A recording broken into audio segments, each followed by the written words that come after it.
안녕하세요. 저는 고양이 2마리의 집사이자 건축 쪽 일을 하고 있는 30대 여자입니다.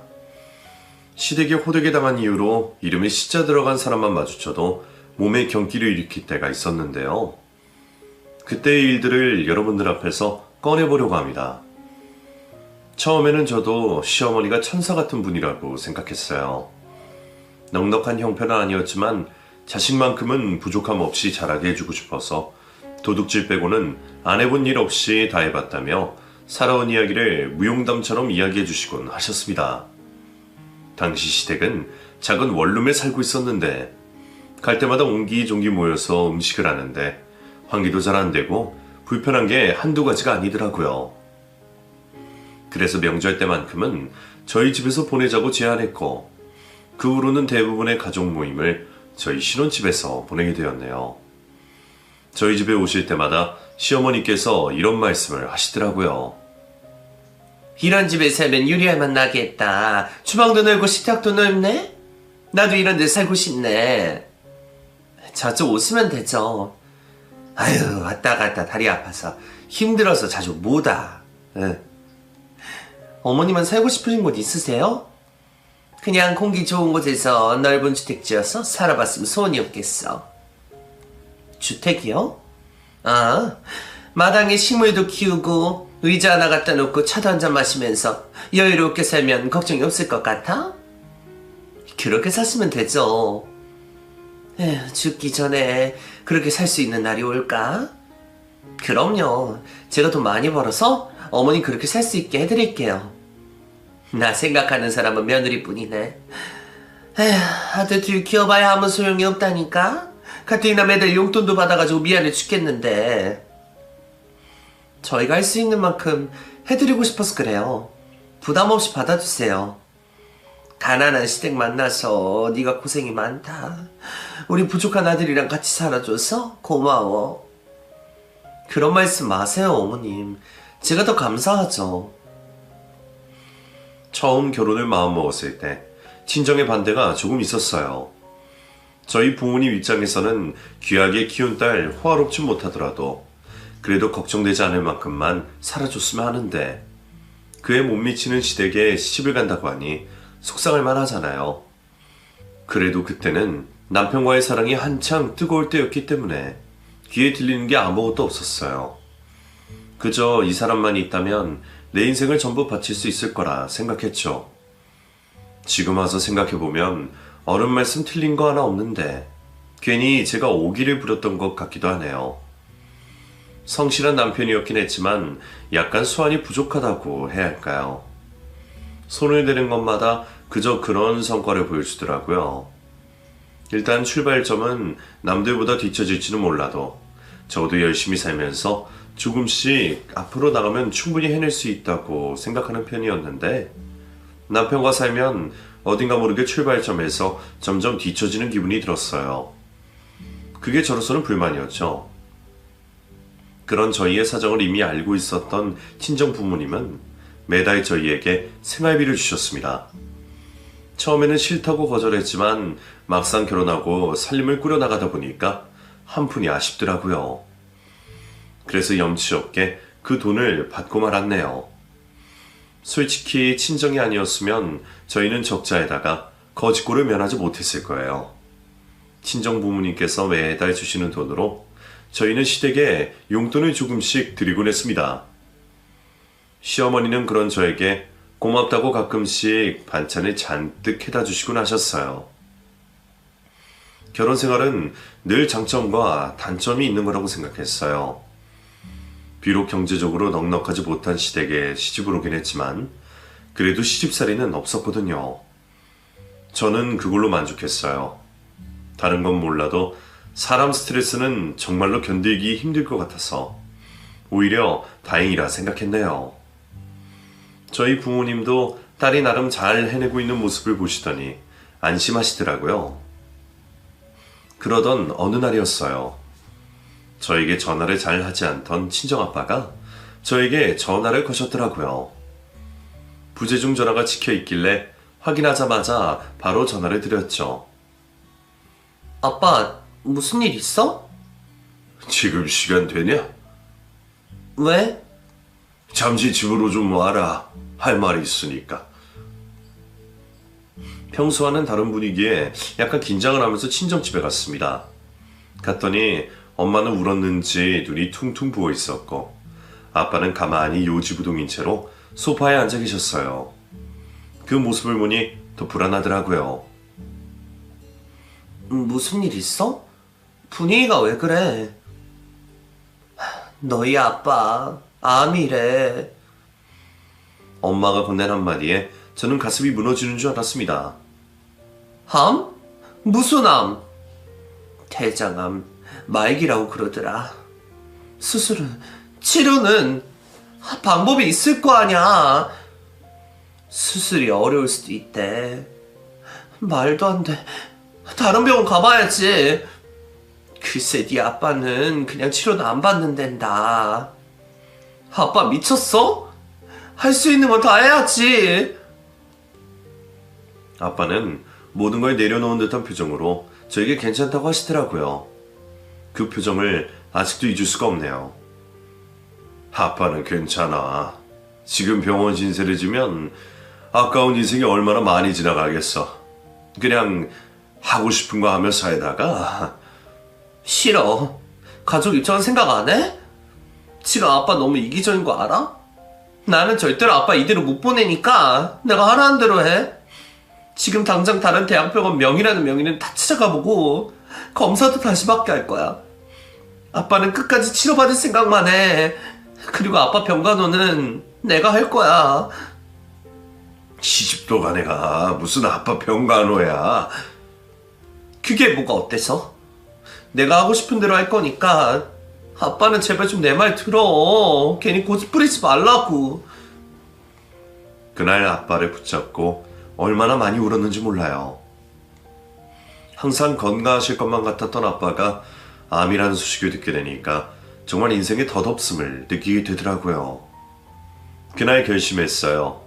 아빠에게 최선을 다하기로요. 할 수 있는 것들은 다 하기로 마음 먹었습니다. 아빠의 소식을 들은 시어머니는 다음날 바로 저희 집에 오시더니 눈시울을 붉히시며 저를 위로해 주시더라고요. 사돈 소식은 들었어. 요즘 기술도 많이 발전하고 암 그거 별거 아니라고 하니까 금방 나으실 거야. 내가 매일 기도할게. 감사해요 어머님. 그나저나 제가 한동안 집안일을 신경 못 쓸 것 같은데 어쩌죠? 그건 걱정하지 마. 내가 알아서 네 신랑 밥도 잘 챙겨 먹이고 살림도 해주러 올게.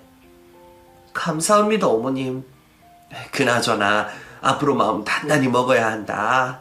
병마와 싸우려면 보호자가 응원을 많이 해줘야 돼. 그렇게 저는 엄마와 교대로 친정아빠의 병간호를 하기 시작했어요. 저희 아빠도 저희의 간절함을 알아주셨는지 꼬박꼬박 치료도 잘 받으시고 적극적으로 임하시더라고요. 시간이 흐르면 흐를수록 느껴지더라고요. 암 환자의 보호자는 지칠 수밖에 없구나라는 것을요. 하지만 아빠 앞에서는 지친 기색을 보이지 않으려 노력했어요. 괜히 딸한테 미안한 마음 가지게 하고 싶지 않았거든요. 아빠가 병실에 있을 때마다 시어머니는 먹을 걸 잔뜩 싸가지고 병문안에 오시곤 하셨습니다. 물론 그 음식들을 투병 중인 아빠가 먹을 순 없었지만 정성이라는 게 있잖아요. 너무 감사하더라고요. 시어머니는 제 아빠를 붙잡고 늘 1시간 정도 기도를 해주시고 돌아가셨습니다. 어느 날 아빠는 저에게 이런 말씀을 하시더라고요. 우리 딸이 시댁 어르신을 정말 잘 만났어. 결혼 반대했던 게 미안해질 정도네. 그게 언제적 일인데? 지금 와서 생각해보면 참 내가 욕심을 너무 많이 부렸나 싶기도 하네. 사실 남는 게 아무것도 없는데 말이야. 내가 살면 얼마나 살겠어. 돈을 싸들고 갈 것도 아닌데. 그런 약한 소리 하지 않기로 했잖아. 딸 앞에서 못하는 소리가 없어. 사돈 수원이 집 하나 짓는 거라 그랬나? 그랬지? 한 채 지어드릴까? 갑자기? 우리 딸 잘 봐주신 게 너무 감사하니까 그 고마움을 약소하게나마 갖고 싶어서 그래. 아무리 그래도 집까지 지어주는 건 너무 과한 것 같은데. 아마 시댁도 부담스러워서 거절하실 거야. 기껏 돈 모아놓으면 뭘 해? 그 돈 다 쓰고 가지도 못할까? 이참에 사돈댁에 큰 선물 해드리고 싶어서 그래. 이 마음만큼은 진심이라고 꼭 전해드려. 어차피 우리 남는 부지도 있잖아. 위치도 좋은데 거기다가 지어드리면 되겠네.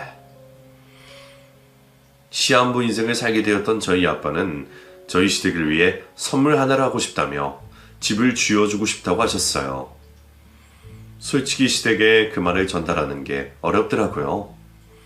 분명 아빠 입장에서는 호의로한 말이긴 하지만 시댁 입장에서는 기분이 나쁠 수 있을 것 같은 거예요. 그래서 최대한 조심스럽게 시어머니에게 그 말을 전달했어요. 그랬더니 시어머니는 알았다며 전화를 끊으시더니 바로 병원으로 달려오셨습니다. 사돈, 저는 받을 수가 없습니다. 실례가 안 된다면 제가 도움을 드리고 싶어서요. 마지막 선물이라고 생각하시고 받아주세요. 부탁드립니다. 시어머니는 몇 번 거절하시더니 결국 저희 아빠에게 감사하다며 눈물을 흘리셨어요. 너무 감사해서 몸둘 바를 모르겠습니다.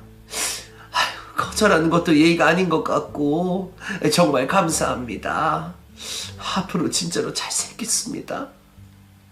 아닙니다. 저희 딸 잘 봐주신 덕분에 항상 감사하다는 생각만 하고 있었는데 이렇게 도움을 드릴 수 있어서 다행이네요. 염치 없는 거 알지만 지금 살고 있는 곳이 너무 엉망이라 사돈께서 베풀어 주신 호의 정말 감사하게 받겠습니다. 이렇게 좋아해 주시니 제가 다 행복하네요. 저는 하늘을 날아갈 것 같습니다. 이 은혜를 어떻게 보답해야 할지. 그저 잘 살아주시기만 하면 됩니다. 저는 그걸로 충분합니다. 얼른 완쾌하시길 제가 매일 기도하겠습니다. 분명 건강해지실 거예요. 공기 좋은 곳에 집을 짓고 살고 싶다는 시어머니의 소원은 한순간에 이루어지게 되었습니다. 아빠께서 하셨던 사업이 건축 쪽이었거든요. 그래서 꼼꼼하고 신속하게 진행할 수 있었어요. 공사가 시작되고 집이 지어지는 동안에도 시어머니는 자주 병원에 찾아와 아빠에게 감사함을 표시하셨고 먹을 것들을 잔뜩 싸가지고 오셨어요. 시어머니는 진심으로 저와 눈물을 같이 흘려주셨고 제가 힘들 때마다 좋은 말씀도 많이 해주시며 저의 든든한 버팀목이 되어주셨습니다. 그때까지만 해도 시어머니같이 좋은 분이 또 없을 거라고 생각했어요. 그렇게 집이 다 지어진 후 입주 날이 다가왔어요. 현관문에 들어선 순간 시어머니는 벅찬 표정을 지으며 두 손을 기도하듯이 꼭 맞잡으시더라고요. 어머님, 어때요? 괜찮으세요? 내가 이런 집에 살게 되다니 정말 믿기지가 않는구나. 내가 이렇게 호강을 드려도 되나 싶어. 뭘 이 정도 가지고 그러세요. 앞으로도 호강 누리셔야죠. 모든 게 네 덕분이다. 내가 다른 건 몰라도 며느리 복은 있나 봐. 자식이 사주지 못한 집 며느리가 대신 사주네. 이제 여기서 식물도 기르시고 여유롭게 차도 한잔 하시면서 지내세요. 그래, 이제는 나도 잘난 집 사모처럼 살아야지. 어때? 여기 있으니까 좀 부티가 나는 것 같지 않니? 시댁 식구들이 좋아하시는 모습을 보니까 저도 뿌듯하더라고요.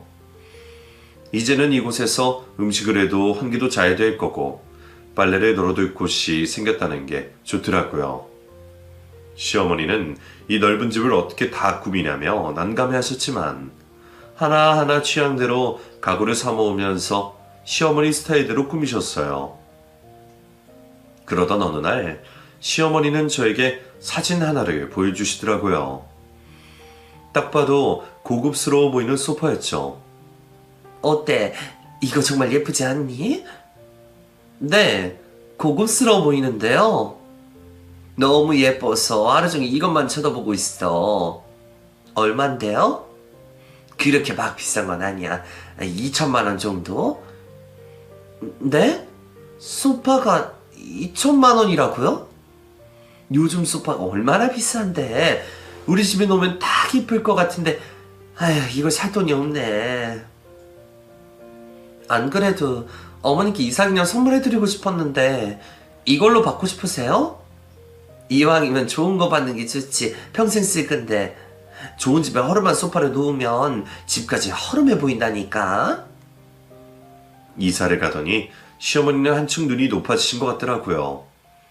아끼는 집일 테니 그곳에 좋은 것만 놓고 싶은 그 마음을 모르는 게 아니라서 저도 최대한 맞춰드렸어요. 그리고 저희 아빠도 입주 기념으로 좋은 가구를 이것저것 사주셨죠. 어쩌다 보니 집도 해드리고 가구도 맞춰드리게 되었네요. 그 뒤로 약간 시어머니께서 돌변을 하셨다고 해야 하나? 은근히 저에게 여기 어울릴 만한 가구를 더 사면 좋을 텐데 하시며 은근히 기대를 하시는 것 같더라고요. 솔직히 저로서는 무리한 요구들이 많아서 한 귀로 듣고 한 귀로 흘릴 때가 많았어요. 그런데 시어머니는 원하는 걸 꼭 가져야 하는 스타일이셨는지 저희 아빠에게 전화를 거셨나 봐요. 나중에 가보면 갖고 싶다고 하셨던 게 떡하니 있더라고요. 물어보면 항상 저희 아빠 이야기를 하셨어요. 글쎄 괜찮다는데 사돈께서 선물로 주셨지 뭐니. 내가 이렇게 받아도 되는 건지 모르겠다. 솔직히 그때부터는 좀 어이가 없더라고요. 사실 가구 정도는 시어머니께서 알아서 하실 줄 알았거든요. 그래서 아빠에게 당부했습니다.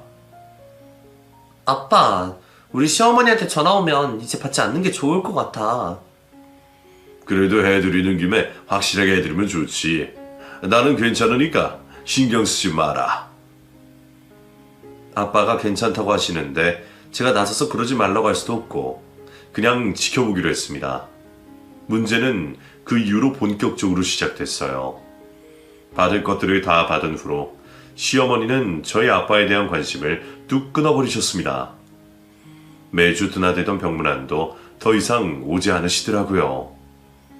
그렇게 울면서 감사하다고 할 때는 언제고 어느 순간부터는 저희 아빠를 환자 취급하며 막말을 서슴지 않으시더라고요. 원래 완치가 힘든 게 말기 암이라고 하잖아. 에이, 이제는 서서히 정리하셔야지. 그래도 갑자기 떠나시는 것보다는 준비할 시간이 있는 게 어디야. 그런 거 보면 참 인생 덧없어. 아무리 돈을 많이 벌어도 그거 다 들고 갈 수도 없는 노릇이고 그냥 가족들한테 베풀다 가는 게 최고의 인생이지.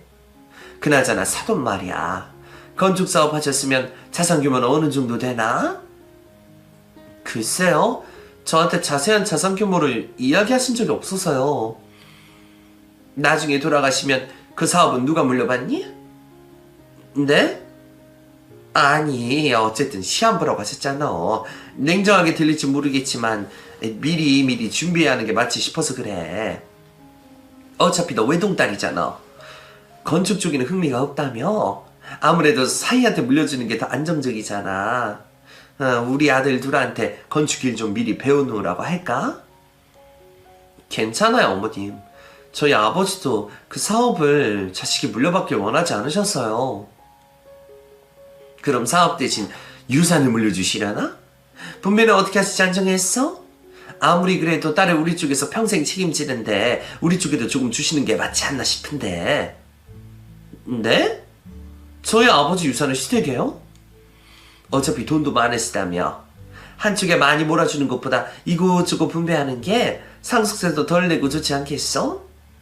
다 너를 위해서 하는 말이야. 아무튼 내 말은 일단 네가 아버지한테 은근슬쩍 그 부분에 대한 이야기를 꺼내보란 얘기야. 어느 순간부터 시어머니와 대화를 나눌 때면 화가 났어요. 마치 저희 아버지가 곧 돌아가실 것처럼 이야기를 하시더라고요. 그리고 은근히 재산을 물어보시면서 본인에게 베풀 것을 요구하시는 게 너무 어이가 없었어요. 그 집에 입주하자마자 권리를 당연하게 주장하는 그 모습이 너무 낯설더라고요. 내가 알던 사람이 아닌 느낌이었어요. 다행히도 저희 아빠는 적극적으로 치료를 받으시며 점점 건강을 되찾고 있던 중이셨어요. 모두가 희박하다고 했을 때 희망을 놓지 않았더니 이런 날도 오더라고요.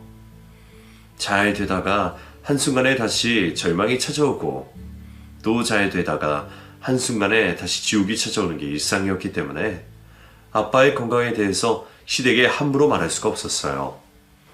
가끔 시어머니께서 아빠 상태를 물어보시면 그냥 비슷하다 정도로 대답하곤 했습니다. 아마도 시어머니는 저희 아빠가 금방 돌아가실 거라 생각하신 것 같아요. 그렇게 기대를 하셨는지도 모르겠네요. 시어머니의 기대와는 다르게 저희 아빠의 건강은 날로 좋아지셨습니다. 조심스레 기대를 하게 되더라고요. 이번만큼은 진짜로 아빠가 건강해지셨길, 더 이상의 전이가 없길 기도했습니다. 결국 저희 아빠는 수술을 하고 회복을 하시면서 좋은 결과를 받아보게 되었습니다. 아주 조심스럽지만 이대로 간다면 완치 판정도 받을 수 있을 거라는 교수님의 말에 그 자리에서 소리를 지르며 좋아했네요. 긴 시간 동안 버텨준 저희 아빠에게 너무 감사했어요. 이제서야 아빠도 미소를 되찾으시더라고요. 그날 처음으로 저희 가족은 기쁨의 눈물을 흘렸습니다. 그리고 그날 저녁, 아빠는 저에게 진솔한 이야기를 꺼내기 시작하셨어요. 나는 우리 딸한테 해준 게 없는데 받기만 하고 있구나. 아빠가 왜 준 게 없어. 솔직히 나 아빠 없었으면 지금 이렇게 못 살았어. 너는 꼭 인생 후회 없이 살아. 아프고 나니까 못해본 것들이 사무치게 생각나더라.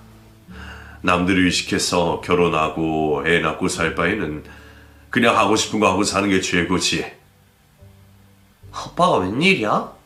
나더러 여자는 시집 가서 애 낳고 자식 키우는 재미로 사는 게 최고라고 하더니? 그게 다 무슨 소용인가 싶어. 어쨌든 행복은 스스로 찾는 거니까. 물론 나야 네 엄마를 만나서 행복하고 너를 만나서 더할 나위 없이 좋지만 우리 딸만큼은 남에게 희생하며 살지 않았으면 해서 하는 말이야. 무슨 뜻인지 알 것 같아. 일단 내가 건강 회복하고 있는 건 사돈 쪽에는 말하지 않는 걸로 하자. 그건 왜? 좋은 일이잖아. 때로는 남의 불행을 보며 어떤 반응을 보이는지에 따라서 그 사람의 민낯이 드러나는 법이거든. 내가 볼 때 사돈은 나의 불행을 바라고 있는 것 같았어. 아빠한테도 그게 전해졌어? 그럼 이 나이쯤 되면 딱 알지. 아무튼 때가 되면 알리는 걸로 하자고. 괜히 일희일비하는 모습 보여주기가 싫어서 그래. 그리고 이런 말까지 하고 싶지 않았는데 이서방 말이야. 요즘 뭐하고 다니는 줄 알아? 그냥 회사 다니고 있지. 조전해 보일까봐 말하지 못했는데 내가 시어봤거든. 이서방 내 병문안 딱 2번 왔더라. 서운하다는 게 아니라 사람 마음이 그렇잖아. 관심이 있으면 자주 찾아오게 되고 걱정하게 되고. 내가 볼 때 이서방은 지금 마음 다른 곳에 있는 것 같아서 그래. 내가 시한부 인생을 살게 되니까 보이지 않던 것들이 보이게 되더라고. 아빠의 말을 들으니 그제야 저도 보이지 않던 것들이 보이기 시작하더라고요. 아빠를 돌본다는 핑계로 집안에 소홀했던 건 사실이지만 그래도 남편이니까 제 마음을 알아줄 거라 생각했어요. 아빠가 아프시고 난 후 분명 처음에는 같이 걱정도 해주고 저를 대신해서 많은 것들을 해준 사람이지만 어느 순간 보니까 남처럼 멀게 느껴지더라고요. 어쩌면 남편도 시어머니처럼 제밥에만 마음이 있는 게 아닐까 걱정이 되었어요. 그날 오랜만에 남편에게 전화해서 저녁을 먹자고 제안했는데 남편이 난처한 목소리로 대답하더라고요. 어쩌지? 오늘 야근이 길어져서 밤까지 일해야 할 것 같은데. 많이 바빠? 그래도 저녁은 먹어야지. 그냥 입맛도 없고 굶으려고. 언제쯤 퇴근하는데? 기약 없어. 그러니까 당신 먼저 자. 밤 늦게까지 야근을 한다고 하길래 걱정되는 마음에 도시락을 대충 싸서 회사 앞으로 갔어요. 그런데 주차장을 보니 남편 차가 없더라고요. 분명 회사 갈 땐 차를 끌고 나갔는데 말이죠. 뭔가 기분이 이상하더라고요. 경비실에 물어보니 글쎄 남편이 이미 퇴근을 했다는 거예요. 그래놓고 저한테는 거짓말을 했던 것이죠.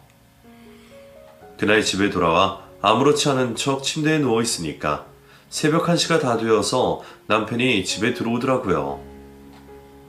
안 자고 기다렸어? 오늘 야근을 늦게까지 했네? 그러게 월말이라 일이 많아서 그래. 장인어른은 좀 어때? 궁금하긴 해? 궁금하니까 물어보지. 그럼 병문안이라도 가봐. 가뜩이나 사이 보고 싶어 하시는데. 가봤자 방해만 되잖아. 그리고 나라고 안 가고 시켰어? 돈 벌어야지. 벌어야 우리 가족 먹여 살리지. 그 가족이라는 사람들 중에 내가 포함되긴 한 거야? 당신 나한테 생활비 안 주잖아. 시댁 식구들 먹여 살리기만 하잖아. 어차피 당신은 저기서 돈 받잖아. 갑자기 오늘따라 왜 이렇게 신경질 쪽이야? 생각해보니 서운해서 그래. 우리 아빠가 시댁 집도 해주고 가구도 맡아주고 우리 생활비도 주시는데 당신은 고마움을 모르는 것 같아서. 감사하지. 그래서 내가 지금까지 별말 안 하고 사는 거잖아. 당신이 아무리 집안일에 소홀하고 밥도 안 차려줘도 군말 없이 묵묵히 살고 있잖아. 그 긴 투병 기간 동안 나는 호러비처럼 살았다고. 당신은 나한테 안 미안해? 남들이 보면 나 혼자 사는 총각인 줄 알아. 당신도 이제 이 집 사람이니 나한테 집중을 해줘야지. 장인어른 떠나시면 결국에 당신을 책임질 사람은 나야. 당신도 우리 아빠가 떠날 사람이라고 생각하는구나. 지금 감정적으로 생각해봤자 아무것도 이득이 되는 게 없어. 당신도 이제 슬슬 장인어른한테 작별 인사를 해야 장인어른도 마음 편히 정리하실 거 아니야. 붙잡고 있는다고 달라지는 게 있어? 없잖아. 슬프고 힘든 마음 이해 못하는 건 아닌데 인생을 좀 길게 보자는 거야. 그 말을 내뱉는 남편을 보니 이제는 이 사람도 내 사람이 아니구나 싶은 생각이 들더라고요. 저도 제 입장에서 공감해 줄 수 있는 사람이라 생각해서 결혼했는데 오히려 제 마음을 아프게 만들고 있더라고요. 상황이 변한 건지 마음이 변한 건지. 그날 밤 저는 남편이 자는 사이 몰래 핸드폰을 뒤져봤어요. 그리고 그 안에 불륜의 흔적을 발견할 수 있었습니다. 사실 여태껏 애써 부족을 해왔어요. 제 상황이 너무 힘들었고 남편의 불륜마저 마주하기에는 너무 겁이 났거든요. 뿌리지 않던 향수를 뿌리고 출근하는 걸 봤을 때 어렴풋이 의심하긴 했었어요. 그리고 다니던 이발소를 다니지 않고 갑자기 무슨 헤어샵으로 옮기겠다고 했을 때도 의구심이 들었어요. 결정적으로 야근 횟수가 늘어나고 집에 돌아왔을 때 낯선 향기가 났을 때도 어쩌면 이 사람이 외도를 하고 있을 수도 있겠다고 생각했습니다. 하지만 이 모든 걸 넘겼던 이유는 언젠가 이 사람이 다시 정신을 차리고 다시 제자리로 돌아와 줄 거라고 믿었기 때문이에요. 그래도 사람은 착하니까 잠깐 방황하다가 돌아오겠지 하는 마음으로 기다렸습니다. 하지만 상간녀와의 대화 내용을 보니 이미 갈 때까지 갔더라고요. 괘씸하기보다는 그냥 마음이 차갑게 식었어요. 결국 당신도 그저 그런 사람이구나. 한심한 존재구나 싶어서요. 아빠의 투병과 남편의 불륜이라 제 인생에 봄날이 오기나 하는 걸까 싶어 울적해지더라고요. 제일 용서가 되지 않았던 부분은 그 여자를 저희 집까지 데리고 왔다는 거였어요. 제가 병원에 있는 동안 남편은 그 여자와 제가 눕던 침대에서 애정 표현을 했던 거예요. 그럴 때 있잖아요. 모든 걸 놓아버리고 싶고 아무것도 하고 싶지 않고 인생이 허무해져서 힘이 쭉 빠지더라고요. 그때 마침 시어머니가 저희 집에 오셨습니다. 분명 아들이 밥을 잘 챙겨 먹고 있나 걱정돼서 오셨겠죠. 시어머니는 초췌해진 저를 보더니 한숨을 푹 쉬시더라고요. 집안 꼴이 이게 뭐니? 청소도 안 했어? 정신이 없어서요. 하여간 너는 집안 살림은 영광이라니까. 나니까 너를 받아줬지. 다른 집 갔으면 시집살이 장난 아니었을 거다. 오늘 어쩐 일로 오셨어요? 여기 지나가다가 잠깐 들렀어. 그나저나 너 이번 주말에 시간 되니? 왜요? 먹을 것 좀 사들고 우리 집에 좀 와. 집들이 하자. 생각해보니 이사하고 제대로 식사도 못한 것 같아서. 안 그래도 저희 아버지께서 새로 이사한 집 궁금해하셨는데 같이 갈게요. 그 양반도 온다고? 아픈 양반이? 네, 왜요? 오늘 내일 하는 양반을 왜 초대해? 네? 뭐라고요? 아니 솔직히 좀 그렇잖아. 아픈 사람이 오면 아무래도 음식도 신경 써야 하고 청소도 더 신경 써야 하니까. 사도는 나중에 오라고 하면 안 될까? 오늘 내일 하는 양반이라면서요. 언제 떠날지 모르는데 그런 집구경 평생 하지 말라는 말씀이세요? 심지어 저희 아버지가 지어주신 집이잖아요. 너 왜 갑자기 정색을 하고 그러니? 어차피 그 양반 몸이 불편해서 우리 집까지 못 와. 언제 어떻게 될지도 모르는 사람인데 괜히 무리했다가 큰일이라도 치르면 어떡하려고 그래. 우리끼리 소박하게 한 개 하자는 거잖아. 괜히 일 크게 만들지 말고 너희 둘만 와. 알았지? 그 집을 짓는데 가장 큰 공을 세운 저희 아빠를 쏙 빼놓고 집들이로 오라고 하는 시어머니의 모습을 보니 정말 화가 머리끝까지 나더라고요. 겨우 건강을 회복하고 있는 저희 아빠를 그런 식으로 취급한다는 게 너무 어이가 없는 거예요. 집 해주겠다고 했을 땐 덥석 받더니 이제는 집들이조차 오지 말라니요. 그때 정말로 시어머니를 향해 남아있던 조금의 애정도 전부 사라지게 되었네요. 그 사실을 알리 없는 아빠는 열심히 살아보겠다고 밥 한 술을 드시는데 그 모습을 보니 자꾸 눈물이 나오는 거예요. 어느새 수척해진 모습과 휑한 눈을 보니 마음이 더 아프더라고요. 아빠는 울고 있는 저를 바라보시더니 조용히 위로를 해주시더라고요. 우리 딸이 요새 많이 힘든가 보구나. 아빠 때문에 그래? 아빠 때문이 아니야. 그냥 좀 감정이 올라와서 그래. 가족들이 자꾸 나를 힘들게 하잖아. 무슨 일인데 그래? 이 상황이 우리 딸 힘들게 해? 시댁 전체가 나를 힘들게 하는데 어떡해? 그럼 다 관두고 아빠랑 살면 되지. 나는 너랑 어디 공기 좋은 시골 같은 데 가서 자급자족 하면서 사는 게 꿈이야. 결국 저는 아빠에게 그동안 있었던 일들을 털어놓게 되었습니다.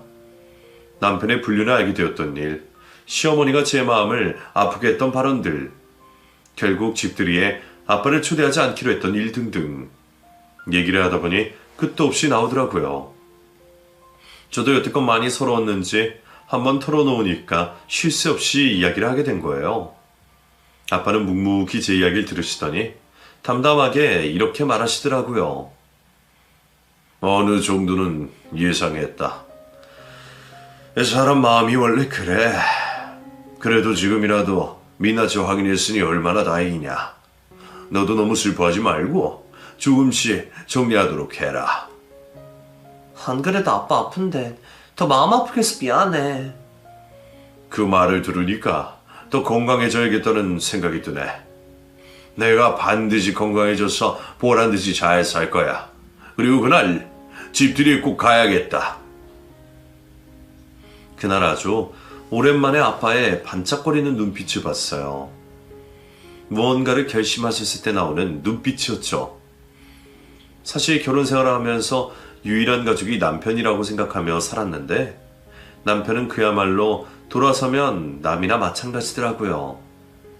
오히려 저를 낳아주신 부모님이 저를 아껴주는 유일한 가족이라는 생각이 들었어요. 그렇게 집들이 날짜가 다가오고 저와 남편은 먼저 그 집에 들어가 식사를 하게 됐어요. 아주 잘 꾸며놓고 사시더라고요. 하긴 거기에 들어간 돈이 얼만데요. 그것들이 전부 저희 아빠의 지갑에서 나온 거라고 생각하자 다시 열받기 시작하더라고요. 시어머니는 백숙을 하시더니 닭다리를 아들에게 내어주시고 저에게는 날개 부분을 주셨어요. 우리 며느리는 날개 좋아하지? 네, 사실 날개가 제일 맛있는 부위야. 오죽하면 날개 먹으면 바람 핀다고 그러겠어. 우리 며느리 닭날개 먹고 예뻐져서 바람 피우는 거 아닌가 몰라. 지금 당신 아들이 바람을 피우고 있다고 말하고 싶은 걸 겨우 참았네요. 식사 자리가 어느 정도 무르익었을 때쯤 초인종 소리가 들렸습니다. 시어머니는 어리둥절하시며 일어나시더라고요. 오늘 올 사람이 없는데? 제가 불렀어요. 누구? 저희 아버지요. 내가 그 양반은 부르지 말라고 했잖아. 에이, 그래도 직접 집까지 지어주신 분인데 이 집들이 주인공이나 마찬가지잖아요. 내가 집주인인데 내가 마음대로 초대도 못하니? 분명 말했잖아, 초대하지 말라고. 오늘 꼭 할 말이 있으시다고 해서 초대했어요. 어머님이 열어주지 않으시면 제가 열어드릴게요. 저는 벌떡 일어나 현관문 쪽을 향해 아빠를 맞이하러 갔어요. 아빠가 휠체어를 타고 시댁문을 열고 들어오자 다들 놀라더라고요. 하긴 병문안을 온 적이 없으니 아빠 상태가 이렇게 좋아지셨는지 상상도 하지 못했을 거예요. 그제야 남편은 벌떡 일어나서 아빠에게 달려가 인사하더라고요. 장인어른, 오랜만입니다. 얼굴이 좋아지셨네요. 그래, 자네가 나를 참 오랜만에 보지. 네, 그동안 찾아뵙지 못해서 죄송합니다. 뭐 바쁘면 그럴 수 있지. 회사 일이 그렇게 바쁘다면서? 그 회사 일은 전부 자네가 하고 있다는 소문이 돌고 있더만. 예, 본의 아니게 바쁘게 살고 있습니다. 그나저나 건강은 좀 어떠십니까? 좋아지고 있네. 의사가 나더러 기적이라고 하더군. 아, 정말요? 너무 잘 됐네요. 썩 기뻐하지 않는 것 같구만. 제가 왜요? 장인어른 건강이 제 행복이죠. 아무튼 사돈 집들이를 한다고 하길래 잠깐 들렀어. 불편한 건 아니지? 아이, 불편하긴요. 편하게 계시다가 가세요. 남편은 그제야 허둥지둥 움직이며 아빠에게 자리를 만들어주며 수저를 놓아주더라고요. 평소에는 움직이도 않으면서 아빠가 등장하니 참 신속하게도 움직였어요. 시어머니는 건강해진 저희 아빠를 보더니 감탄사만 내뱉으시더라고요. 아니, 어떻게 이렇게... 어떻게 이렇게 건강해졌냐고요? 네, 예전에 뵀을 땐 누워만 계시잖아요. 사람은 희망을 먹고 산다는 말이 있지 않습니까? 제 인생의 희망인 제 딸을 지키기 위해서 지금까지 잘 버텼습니다. 잘 됐네요. 혹시나 잘못되실까봐 걱정했는데 그런 건강은 괜찮아지신 거예요? 다시 암세포가 전이되거나 그렇진 않고요. 완치가 어렵다고 들었거든요. 지금은 이렇게 괜찮아 보일지 몰라도 또 언젠가 다시 안 좋아질 수 있는 노릇이고. 걱정은 감사한데 제 건강은 제가 알아서 하겠습니다. 그나저나 제가 오지 말아야 할 곳에 왔습니까? 분위기가 영 저를 환영하는 모양새가 아닌데. 아유, 아니에요. 그냥 갑작스럽게 오셔서 놀랐을 뿐이에요. 차린 건 많이 없지만 식사하시겠어요? 그 전에 통보 드릴 게 있어서 왔습니다. 무슨 통보를... 지금 이 시간부로 월세를 받겠습니다. 네? 지금 그게 무슨 말씀이세요? 지금 시세에 맞게 월세를 책정하겠습니다. 이 집에 사시려면 월세를 내시거나 아니면 집을 빼시면 됩니다. 경우에 따라서는 전세도 허용하겠습니다. 갑자기 월세를 내라뇨? 이거 사돈이 저한테 선물해 주신 집 아니에요? 세상에 공짜는 없는 법이니까요. 이런 법이 어디 있어요? 저희는 가족이잖아요. 가족끼리 돕고 살자면서요. 왜 갑자기 집을 빼라고 하시는 건데요? 그리고 여긴 저한테 선물을 해주셨으니 엄연히 제 집이죠. 선물 줬다 뺐던 사람이 어디 있어요? 이거 법적으로 제가 소송할 겁니다. 그리고 이런 식으로 나오면 저도 며느리를 가만히 두지 않을 거예요. 이제는 가족이 아닙니다. 제 딸 이혼시킬 거니까요. 예? 그게 무슨 말씀이세요? 이혼이라뇨? 갑자기 그게 무슨 뚱딴지 같은 소리예요? 잘못을 저질렀으니 소송도 할 겁니다. 소송이요? 그쪽 아들 불륜 저질렀다고요? 그것도 오랫동안. 우리 아들이 그럴 리 없어요. 잘못 알고 있는 거라고요. 아니면 이거 며느리가 꾸민 모함이에요. 지가 불륜 저질러 놓고 우리 아들한테 덮어 씌우는 거라니까요? 남의 딸 이상한 사람 만들지 마시고 그냥 좋은 말로 할 때 받아들이세요. 증거도 한두 개가 아니니까 각오하시고요. 제가 여태껏 왜 돈을 많이 벌었는지 아십니까? 우리 딸 평생 지키고 싶어서 그 돈 모은 겁니다. 앞으로는 내가 모은 돈으로 우리 딸 지킬 거니까 그쪽 아들은 그쪽에 알아서 지키세요. 저기요, 그건 아들의 문제잖아요. 제 문제가 아니잖아요? 아들이 불륜을 저질렀다 쳐요. 그러면 제가 잘 타이르고 달래면 될 문제인데 소송까지 가야 하나요? 그리고 며느리도 이혼녀 딱지 붙이고 다니는 거 얼마나 보기 안 좋은데요.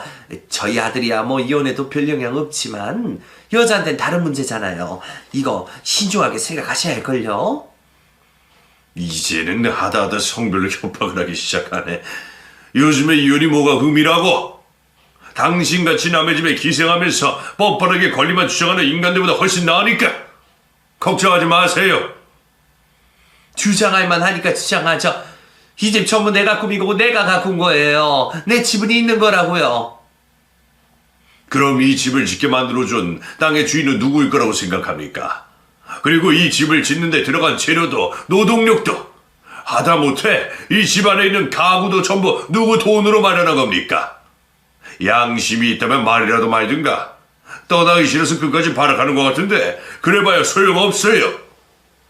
그냥 우리 인연은 여기서 끝내는 걸로 합시다. 더 이상 내 딸 힘들게 하지 말고 떠나주십시오. 저기 사돈, 일단 진정하고 제 말 좀 들어보세요. 오늘 내일 하는 양반은 시간이 없어서 이만 가겠습니다. 언제 세상을 떠나지 모르니까요.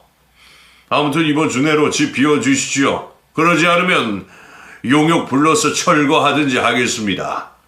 그리고 이 안에 있는 가구 단 하나라도 들고 가면 손해배상 청구할 거니까 알아서 하세요. 아빠의 등장으로 시댁 전체가 발칵 뒤집혔어요. 그렇게 저희 아빠는 딸을 대신해 시원하게 이혼을 통보한 후 돌아가셨습니다.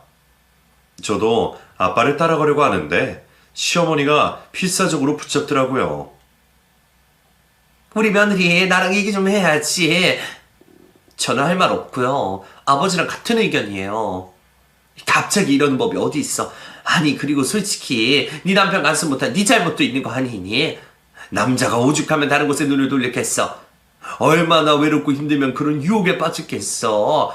입장 바꿔 생각하면 치근하고 불쌍할 거다.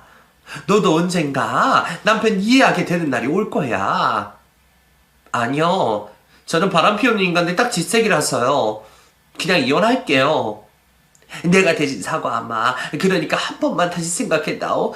둘이 행복하게 잘 살았잖니. 이혼하면 분명 후회할 거야. 내가 장담한다. 저 여태껏 어머님한테 좋은 며느리 되려고 얼마나 노력했는데요. 그런데 뭐라고요? 남편 간수 못한 제 잘못도 있는 거라고요? 그런 말 하나가 저한테 얼마나 상처가 되는 줄 아세요? 여태껏 저희 아빠 곧 돌아가실 것처럼 막말하셨을 때 제가 얼마나 속으로 울고 있었는지 아시냐고요. 상처 주는 게 가족이에요? 적어도 저는 저한테 좋은 말만 해주고 든든한 지원군이 되어줄 가족을 원했어요. 내가 너한테 얼마나 잘해줬는데 어떻게 이럴 수가 있어. 잘해주셨다고요?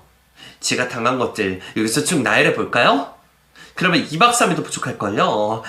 아무튼 저는 이제 집에 가서 저 인간 짐 쌀게요. 그 집도 제가 말하는 거 아시죠? 어머님도 얼른 짐 빼세요. 그리고 나중에 어디로 가시는지 문자 한 통만 넣어주세요. 저 인간 짐 거기로 보낼 테니까. 그날은 제 인생에서 가장 역사적인 날이었어요. 지긋지긋한 시간에서 탈출한 날이었으니까요. 마음 같아서는 기념일로 지정해 두고 싶을 지경이라니까요. 집에 가서 남편 집을 하나씩 사는데 별거 없더라고요. 옷 몇 벌, 속옷 몇 벌에 가방 몇 개, 차곡차곡 캐리어에 담는데 남편이 뒤늦게 집에 들어와 무릎을 꿇더라고요. 여보, 많이 화났지? 미안해. 네 엄마가 그렇게 하라고 시키대? 무릎 꿇으라고? 내가 어떻게 하면 될까? 방법을 알려줘. 아무리 생각해도 당신 마음을 풀 수 있는 방법이 생각나지 않아서 그래. 말 못 알아들어? 이혼하자고, 소송하겠다고. 어떻게 부부의 인연이 이렇게 허무하게 끊어질 수가 있어? 물론 내가 잘못한 거 알아. 솔직히 흔들렸어. 항상 힘들고 지친 당신을 볼 때마다 나도 같이 지치는 기분이었는데 그 여자 만날 때는 기분이 좀 나아지더라. 하지만 그뿐이었어. 내가 진짜로 사랑하는 사람은 당신이고 그 여자는 그냥 스쳐 지나가는 사람뿐이었어. 우리가 쉽게 끊어질 인연이야? 얼마나 서로를 사랑하고 아끼며 살았는데. 내가 앞으로 정말 당신한테만 집중할게. 그럴 테니까 이 못난 남편 한 번만 봐주면 안 될까? 헷갈리네. 나를 붙잡고 싶은 건지 당신이 누리고 있는 것들을 붙잡고 싶은 건지. 당연히 당신을 붙잡고 싶은 거지. 그게 말이라고 해? 진짜 당신이 나를 진심으로 사랑하고 붙잡고 싶었으면 증명을 했어야지. 당신 때문에 내가 얼마나 힘들게 살았는지 알면서 이제 와서 붙잡고 싶다고. 나는 이미 기회를 몇 번이나 줬고 그걸 날려버린 건 당신이야. 사실 나 당신이 바람 피우고 있다는 거 예전부터 눈치채고 있었어. 그런데 왜 이제서야 말하는지 알아? 그동안 신라 같은 희망을 붙잡고 당신을 믿었기 때문이야. 그런데 당신은 내 믿음마저 무시했어. 당신한테 배신당했다는 걸 알게 되니까 진짜 무기력해지더라. 그냥 당신이 사람으로 안 보였어.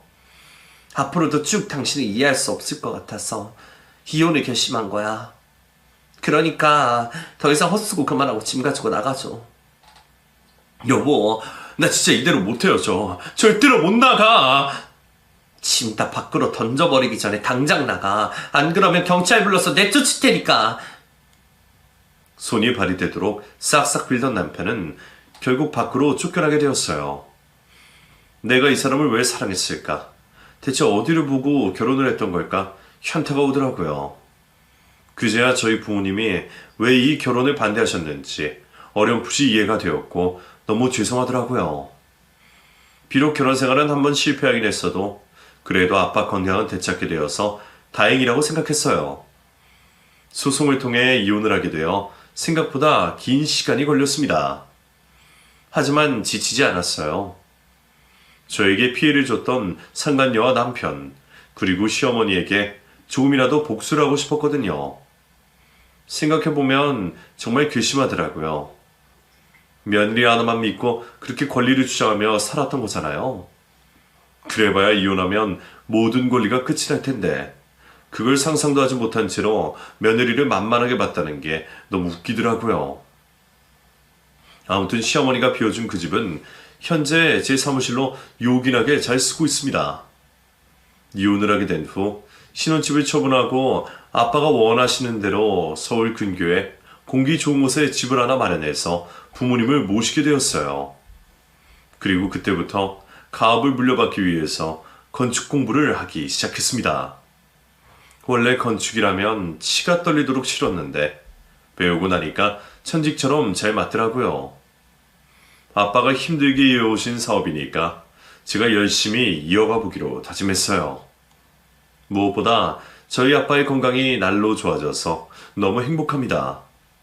어느새 시간이 훌쩍 흘러서 완치 판정을 앞두고 계세요. 방심은 금물이라고 건강이 나아졌을 때 더욱 조심해야 하지만 어쨌든 병마와 싸워 이겨내셨다는 것 자체만으로도 너무 감사드리게 되네요. 한번 위기를 겪고 나니 작은 것들을 소중하게 생각하게 된 것 같아요. 아빠가 말기암 판정을 받으셨을 때만 해도 모든 게 무너져 내리는 기분이었는데 지금 제 옆에서 밝은 얼굴로 계신다는 게 가끔은 믿어지지 않아요. 앞으로 아빠의 건강은 제가 평생 책임지려고요. 어쨌든 요란하게 이혼을 했으니 당분간 조용히 살고 싶어요. 이제는 별탈 없이 사는 게 최고의 인생 같더라고요.